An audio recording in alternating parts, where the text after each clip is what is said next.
m'appelle Laurent Saucé, je suis consultant en stratégie plutôt à l'international dans une société qui s'appelle Distri Surveys, une société que j'ai créée. Et on fait à la fois du conseil stratégique et énormément d'études de marché, de sondage. Alors ça peut être aussi bien en Corée qu'au Japon, qu'en Italie ou en Chine.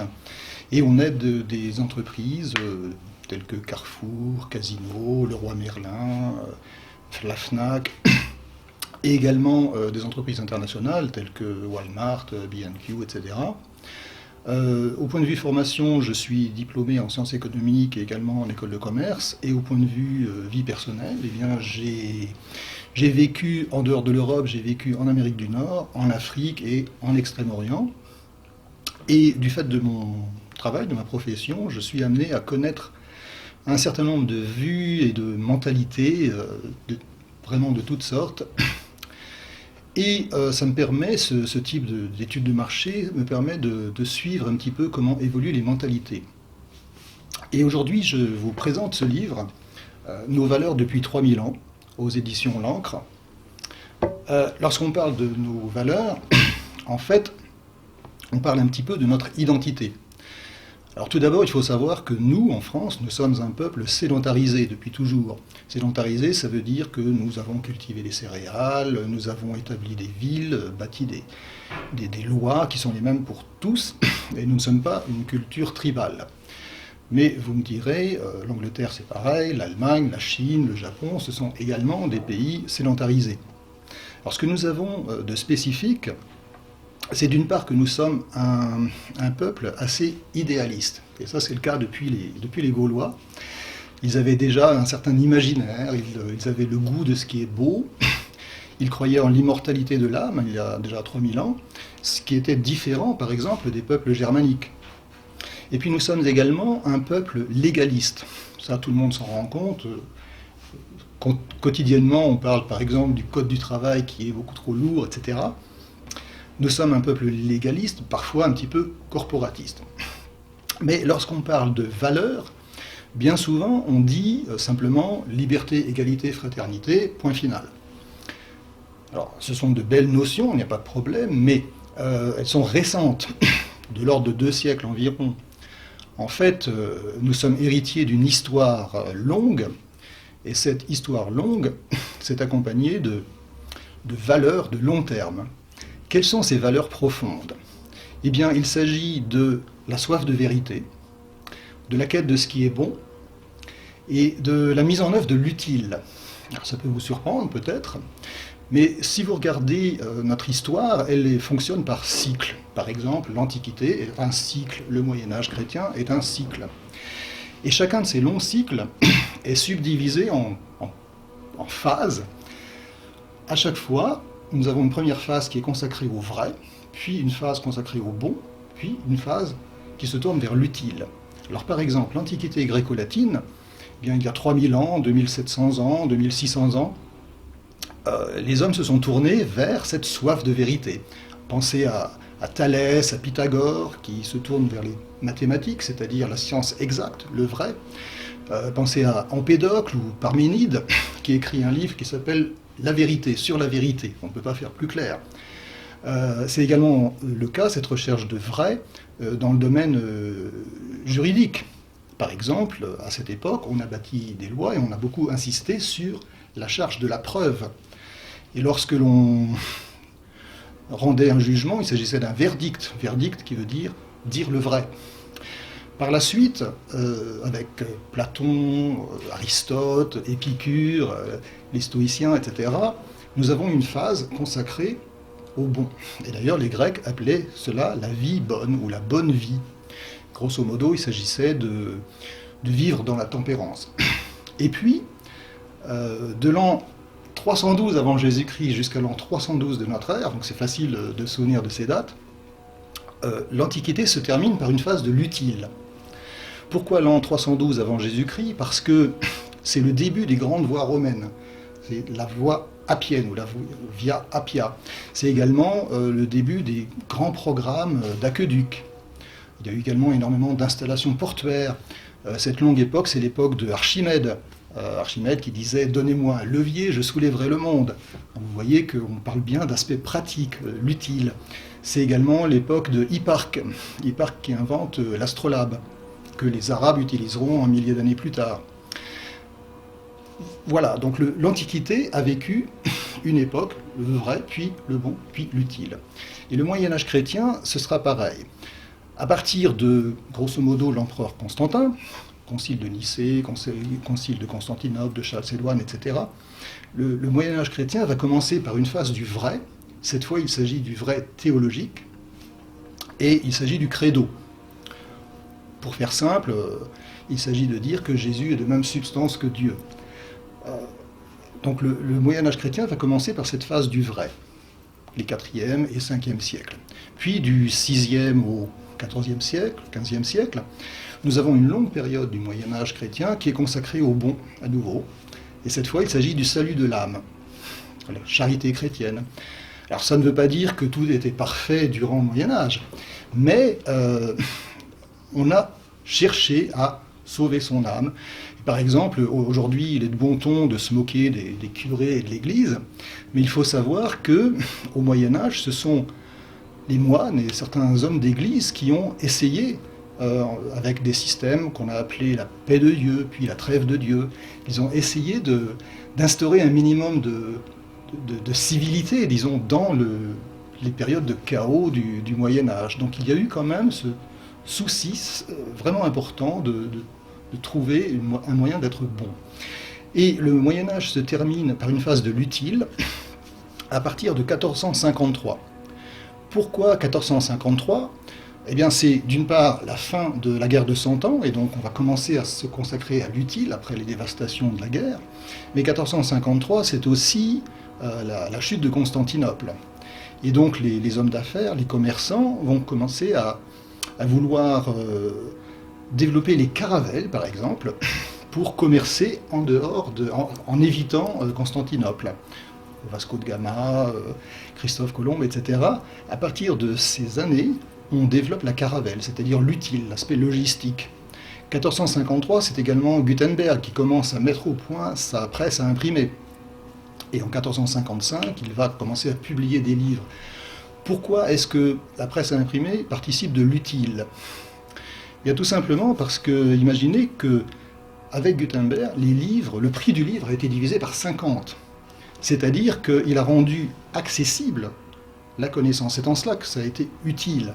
Il ne s'agissait pas uniquement de publier la Bible, mais également de nombreux traités, notamment des traités techniques sur les aspects chimiques, sur les métaux, etc. À partir de 1543 commence un nouveau cycle qu'on peut appeler le cycle des révolutions mécanistes, et qui va durer jusqu'à 1914. Alors pourquoi 1543 ? Parce que c'est le moment où Copernic publie son livre sur les révolutions célestes, c'est-à-dire il explique que la Terre et les planètes tournent autour du Soleil, et que ce n'est pas l'inverse, et c'est une démonstration mathématique, là encore les sciences exactes, le vrai. Et la même année, 1543, donc à nouveau les années sont très bien coordonnées, en 1543, un monsieur qui s'appelle André Vesalius publie un livre sur l'anatomie humaine. Et là, il s'agit du vrai biologique en quelque sorte. Tout le reste du XVIe siècle et presque tout le XVIIe siècle va être consacré au vrai. Alors en France, nous avons Blaise Pascal, nous avons René Descartes, le raisonnement cartésien à partir de ce qui est vrai.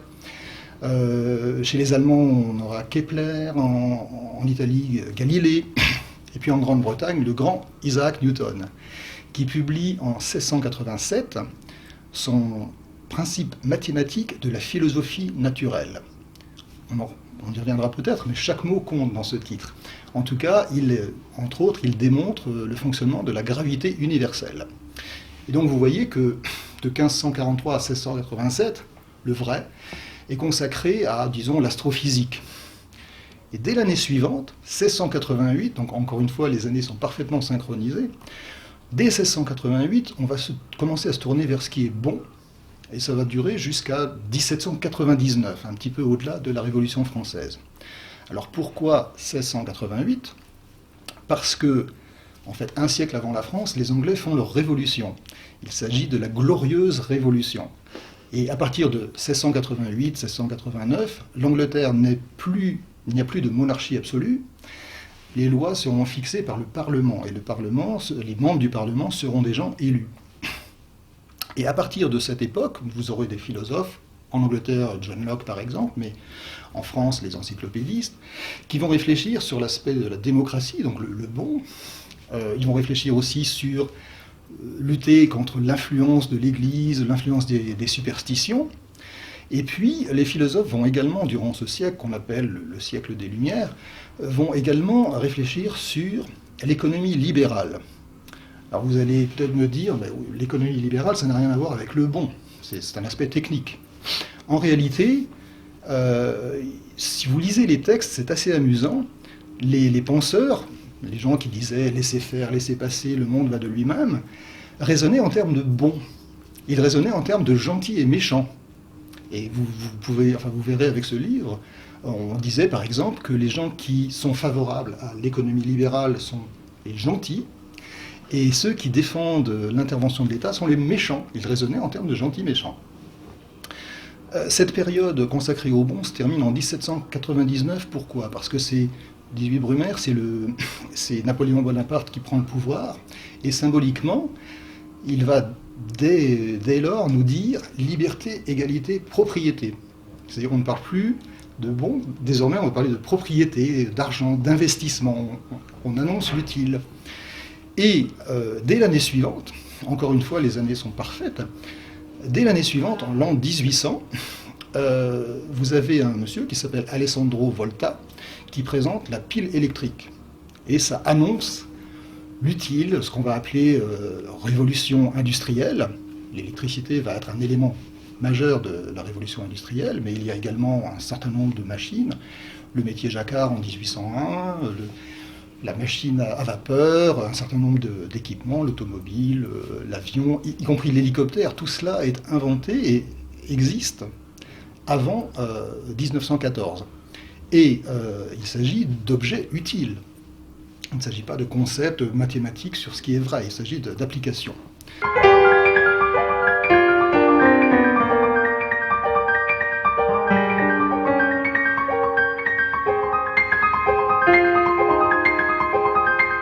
À partir de 1915, débute un nouveau cycle, qui est le cycle dans lequel nous vivons actuellement.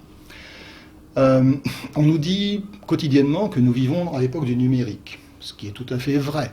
Mais disons d'une manière plus large, nous sommes dans une époque de l'information. Simplement, l'information, le vrai, puis le bon, à notre époque vont être assez instables, indéterminés, incertains. Et on peut dire que notre époque est probablement le cycle de l'information erratique, disons. Alors pourquoi 1915 ? Parce que jusqu'en 1914, nous pensions connaître et maîtriser notre destin. Par exemple, au début de la guerre, nous étions certains que ce serait une guerre rapide, une victoire facile. Et puis dès 1915, on s'aperçoit que le vrai n'est pas du tout cela. On s'aperçoit dès 1915 que ce que l'on tenait pour vrai et certain n'est pas du tout au rendez-vous et que ce sera une guerre tragique. Mais 1915, c'est également l'année de la théorie générale de la relativité de Albert Einstein. C'est également 1915.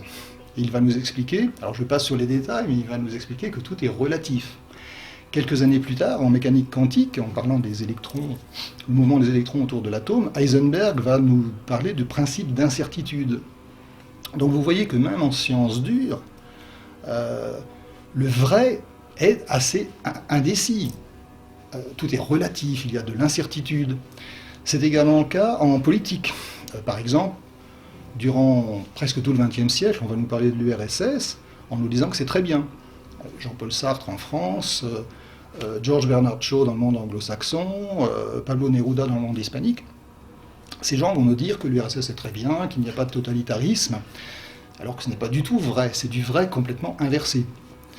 C'est le cas également en économie, parce qu'au XXe siècle, nous avons eu énormément de traités et de conventions, le GATT, Bretton Woods, le traité de Rome, Maastricht, etc. Et tous ces documents vous disent, c'est écrit textuellement, vous disent que nous admettons pour vrai qu'en éliminant les barrières, en éliminant les obstacles, nous aurons un progrès économique. Nous admettons pour vrai que s'il n'y a plus de barrières douanières, nous aurons la prospérité. Et puis, tout de même, on s'est aperçu, avec toute cette mondialisation et tout ce néolibéralisme, on s'est aperçu que, là encore, ce n'est pas du tout vrai. Donc nous avons eu une période du vrai qui est complètement instable. À partir de 2001, nous sommes entrés dans la phase du bon. Mais là encore, c'est un bon qui est complètement trituré, disons, détérioré. Pourquoi 2001 ? Parce que, bien sûr, il s'agit du 11 septembre. Et à ce moment-là, une partie, enfin nos élites, les politiciens, les journalistes, les responsables de laboratoires d'idées, etc., ont conclu qu'une partie de la population, qu'on appelle une population musulmane, mais qui est grosso modo une partie de la population de culture nomade, et je dis bien une partie de cette population est dangereuse. Ils ont intégré ça dans leur esprit et ils se sont dit qu'il faut pacifier cette population dangereuse et donc en quelque sorte acheter la paix sociale.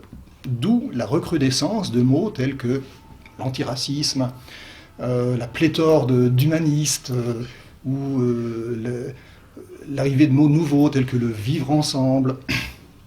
Tous ces termes sont en fait assez vides de contenu en réalité. Par exemple, les politiciens qui s'affirment humanistes, ils n'ont jamais lu Erasme. Ce sont des mots vides de contenu. Alors on me demande parfois, est-ce que tous ces aspects, le vrai inversé, le bon inversé, l'inversion des valeurs, est-ce que tout cela vient de mai 68 ? Alors il faut bien avoir en tête déjà que mai 68, ce n'est pas un phénomène franco-français. Des mai 68, il y en a eu du Mexique au Japon. Puis mai 68, ce ne sont pas uniquement des étudiants qui se sont réveillés un matin du joli mois de mai en se disant on va se révolter, et puis on va dire CRSSS, il est interdit d'interdire, sous les pavés la plage.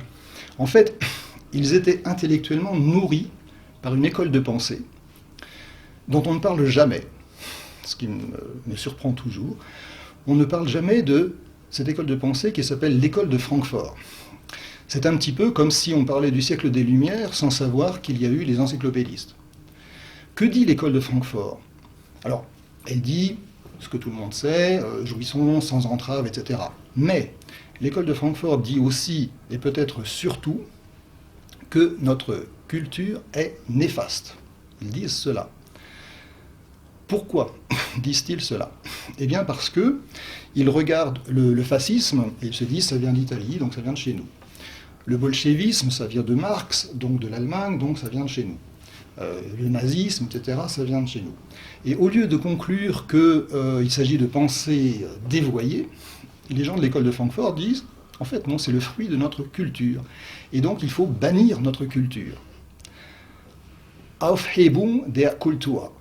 Notre culture, il faut l'extirper. Voilà ce qu'ils disent. Alors quand on sait cela, on comprend mieux pourquoi on parle continuellement de la culpabilisation de l'homme blanc, la haine de soi, la repentance, parce que nos élites, disons, ont intégré, sont imbibées par cette notion que notre culture serait funeste. Et pour illustration, on peut regarder les slogans de mai 68. Lorsqu'on dit CRSSS, d'une part, c'est une phrase absolument scandaleuse, dire que nos forces de l'ordre sont des nazis. Mais disons simplement que c'est faux. Il s'agit de dire cela, c'est la négation du vrai. Lorsqu'on dit « il est interdit d'interdire », ça a l'air sympa. Mais en réalité, dans une société, pour avoir une société paisible, il faut de l'interdiction et de l'interdit. Sinon, il n'y a pas de vie harmonieuse dans une société civilisée. Interdire d'interdire, c'est en fait la négation du bon. Sous les pavés la plage, bon, vous l'avez compris, c'est la négation de l'utile. Donc même dans leur inconscient, les défenseurs de mai 68 disaient il faut nier le vrai, nier le bon, nier l'utile, c'est-à-dire nier, bannir notre culture. Tout se rejoint. Donc ce livre parle de tous ces aspects, mais il offre une vision originale une façon de regarder notre histoire de manière originale, en se polarisant sur ce qui est vrai, bon, utile. Mais il nous permet à chacun de se réapproprier nos valeurs et de se poser les bonnes questions. C'est-à-dire, lorsque vous regardez la télévision ou lisez les journaux, lorsqu'on vous dit quelque chose, eh bien, il faut se demander, ce qu'on me raconte, est-ce vrai ? La profession de foi de tel politicien, est-ce le bon ? Ce qu'on me demande de faire, est-ce utile ? Et lorsqu'on se pose ces questions qui correspondent à nos valeurs, en fait, on peut en partie décrypter quand même pas mal de choses de notre monde actuel. Alors je vais prendre un exemple ou deux. Par exemple, on nous dit très souvent l'immigration est une chance pour la France. Alors est-ce vrai ? En réalité, tout dépend de quelle immigration. Parce que si on regarde les chiffres de l'INSEE, donc ils ne sont pas contestables, concernant le baccalauréat par exemple, eh bien, vous regardez les gens d'immigration du Maghreb. Vous regardez les filles, combien ont le baccalauréat ? Eh bien, vous avez, chez les filles d'origine du Maghreb, en France, entre 63 et 64% qui ont le bac. La moyenne nationale est à 67 ou 68% suivant les tranches d'âge. Donc ce n'est pas très loin de la moyenne nationale. Par contre, si vous regardez les garçons de même origine, ils ont le bac à hauteur de 49 à 50% seulement. C'est-à-dire une différence de 18 points de pourcentage. Statistiquement, je travaille dans les statistiques, statistiquement c'est énorme. Donc la question, on ne peut pas dire qu'ils n'ont pas le bac parce qu'ils vivent dans des cités difficiles ou parce qu'ils vont dans des écoles compliquées, etc. Les filles vivent au même endroit, vont dans les mêmes écoles, mais elles ont le baccalauréat à peu près presque au même niveau que le reste de la population. Donc, l'immigration est une chance pour la France, est-ce vrai ? Ça dépend. Et si une proportion énorme de gens ne font pas l'effort de s'instruire, ce n'est pas forcément une chance pour la France. Alors, est-ce bon de faire venir des gens immigrés ? On peut dire que c'est très bon. Le problème, c'est que ce qui serait bon, encore une fois, quand on regarde les chiffres de l'INSEE, on s'aperçoit qu'il y a 4,6 millions de chômeurs en France. Ce qui serait bon, ce serait peut-être de commencer à traiter, à former, à s'occuper des gens qui sont déjà chômeurs en France. Est-ce utile, cette immigration ? Alors on nous dit, ils vont payer les retraites des gens, etc.